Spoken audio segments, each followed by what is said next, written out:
जय हिमालय जय भारत। हिमालय लोग यूट्यूब चैनल में आपका स्वागत है और मैं हूं जर्नलिस्ट डॉक्टर हरीशचंद्र लखेड़ा। क्या आप जानते हैं कि 1338 में उत्तराखंड पर पहला मुस्लिम आक्रमण हुआ था और यह आक्रमण किया था मोहम्मद तुगलक ने, जिसको पागल राजा भी कहा जाता है। और उसका ये जो अभियान था उसका नाम था कराचाल।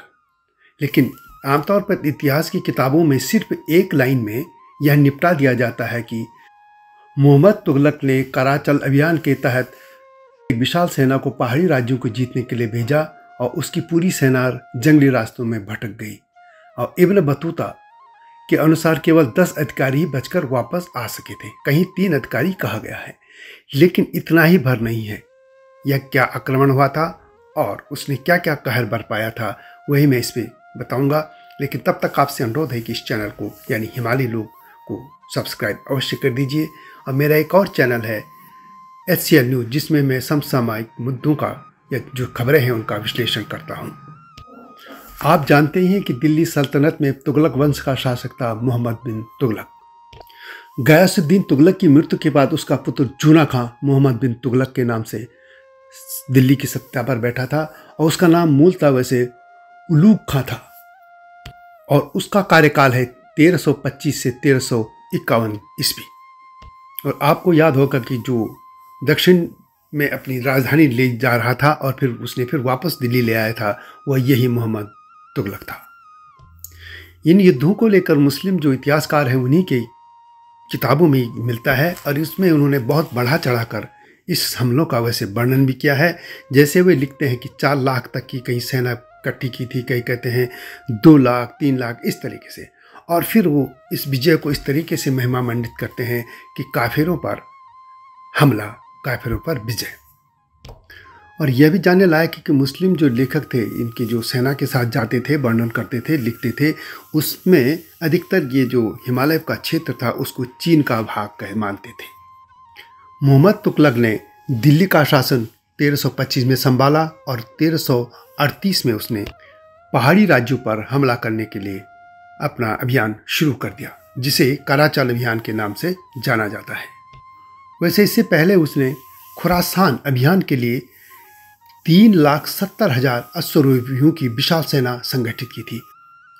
प्राचीन खुरासान क्षेत्र मध्य एशिया का वह क्षेत्र है जिसमें आज का अफगानिस्तान, तुर्कमेनिस्तान, उज्बेकिस्तान, ताजिकिस्तान और पूर्वी ईरान का कुछ हिस्सा शामिल है। उसने इस क्षेत्र पर विजय प्राप्त करने के लिए 3,70,000 अश्वारोहियों की सेना तैयार कर दी थी। 1 साल तक बैठे बैठाए उसने इनको तनख्वाह और वगैरह सब कुछ दी, लेकिन बाद में बदली परिस्थितियों के हिसाब से उसने उस योजना को यानी खुरासान युद्ध को करने या जो हमला करना था उसने उसको स्थगित कर दिया। इतनी बड़ी सेना को भंग करने से भी उसे डर लग गया कि कहीं इससे हालात खराब न हो जाए या विद्रोह न कर दे सेना।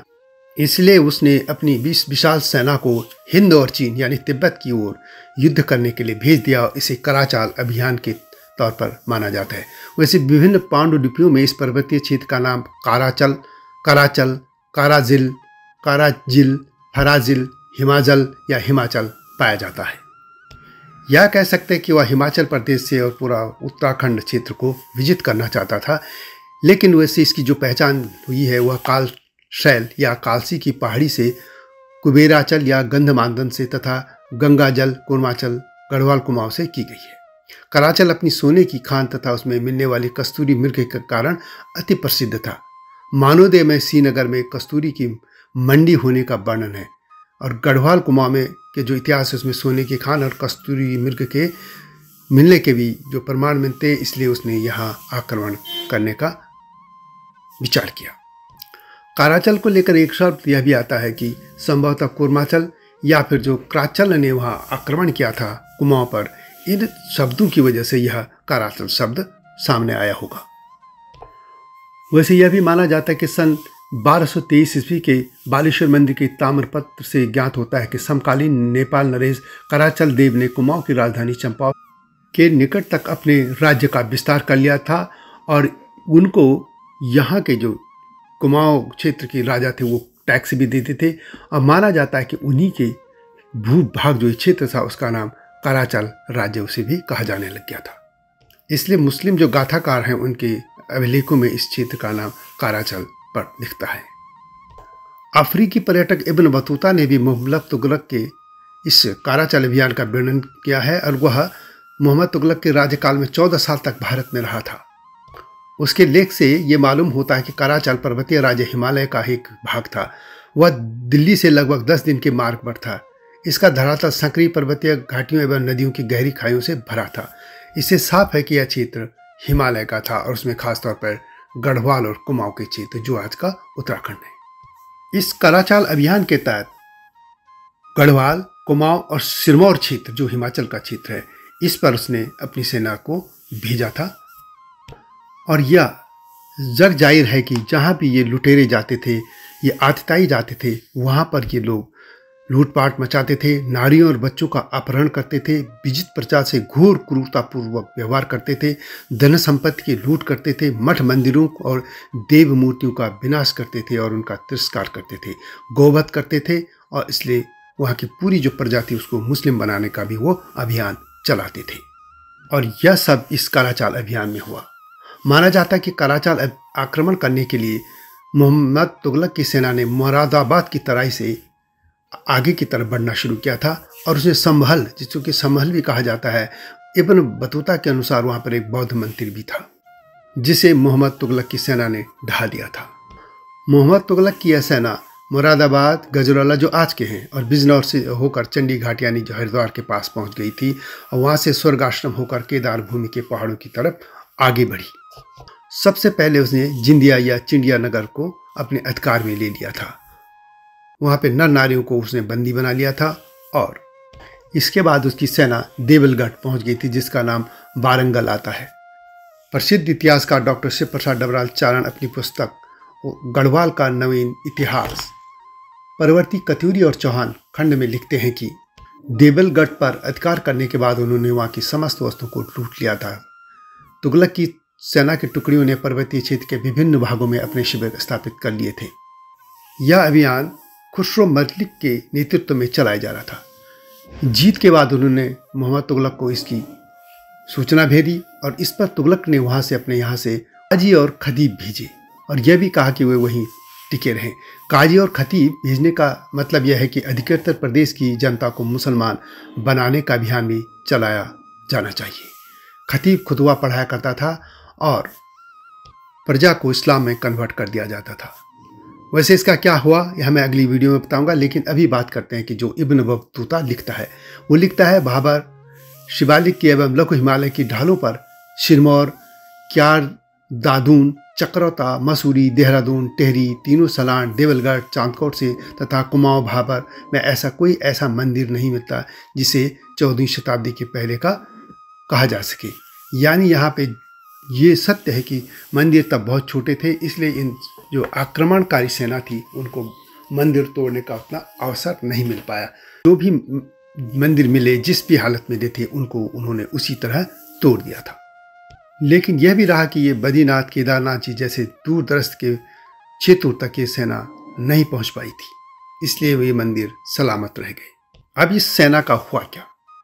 बाद में कुछ समय बाद वहां बारिश शुरू हो गई थी। सेना में महामारी वबा फैल गई थी जिससे उनको कमजोर कर दिया था। उनके घोड़े भी मरने लगे थे और उनके धनुष भी ढीले पड़ गए थे। इस पर अमीरों ने सुल्तान के पास दूत भेजकर प्रार्थना की कि उन्हें बरसात में पर्वत क्षेत्र के पास प्रदेश में उतरने की अनुमति दी जाए, यानी पहाड़ से नीचे तराई के क्षेत्र में।